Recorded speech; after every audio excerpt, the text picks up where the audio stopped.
Kang kumaha lamun paantel kulit jeung mitoha awewe batal teu wuduna. Jawabanana teu matak batal wudu tatkala paantel kulit jeung mitoha awewe. Sakumaha keterangan dina kitab I'anatul Talibin juz kahiji halaman 64 lebah Fathul Mu'in la talaqi basyarataihima ma'a mahromiyatin bainahuma. Teu matak batal wudu tatkala paantel kulit lalaki jeung awewe heg duanana statusna mahram alias haram ditikah. Jadi mahramna binasabin reku sabab nasab modelkeun hubungan antara anak jeung kolotna atawa incuna atawa buyutna terus kahandap. Awarodohin atawa kusabab hubungan sasusu modelkeun dulur sasusu jeung sabangsana. Aw musaharotin atawa kusabab hubungan mertua. Rek minantuna lalaki kamitoha awewena eta teu batal wudu. Atawa minantu awewe kamitoha lalakina sarua eta ge teu matak batal wudu. Lebah mitoha pangna teu matak batal wudu.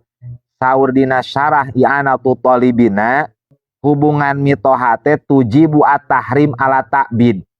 Hubungan antara mitoha jeung minantu eta teh jadi mahram salawasna. Matak aya paribasa eueuh urut mitoha. Sanajan antara salaki jeung pamajikan geus cerai tetep hubungan mitoha masih keneh aya, tetep masih keneh mahram. Sanajan salah sahijina geus maot, sanajan pamajikanana geus maot, tetep jeung mitoha mah masih keneh aya hubungan mitoha. Sanajan salakina geus maot, tetep jeung mitohana mah masih keneh aya hubungan mitoha, hubunganana mahram, haram ditikah salawasna. Kulantaran statusna mahram ala ta'bid jadi mahram salawasna, haram ditikah salawasna, jadi teu matak batal wudu. Bi khilafi ma idza kana tujibu at-tahrim la ala ta'bid. Berbeda hukumna lamun sakira-kira ngawajibkeun kana jadi mahramna henteu salawasna.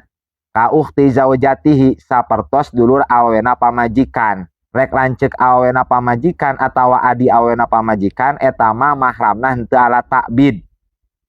Henteu salawasna. Lamun urang cerai jeung pamajikanana, urang bisa kawin jeung adina atawa jeung lanceukna. Lamun pamajikanana maot, urang bisa kawin jeung adi atawa lanceukna pamajikan.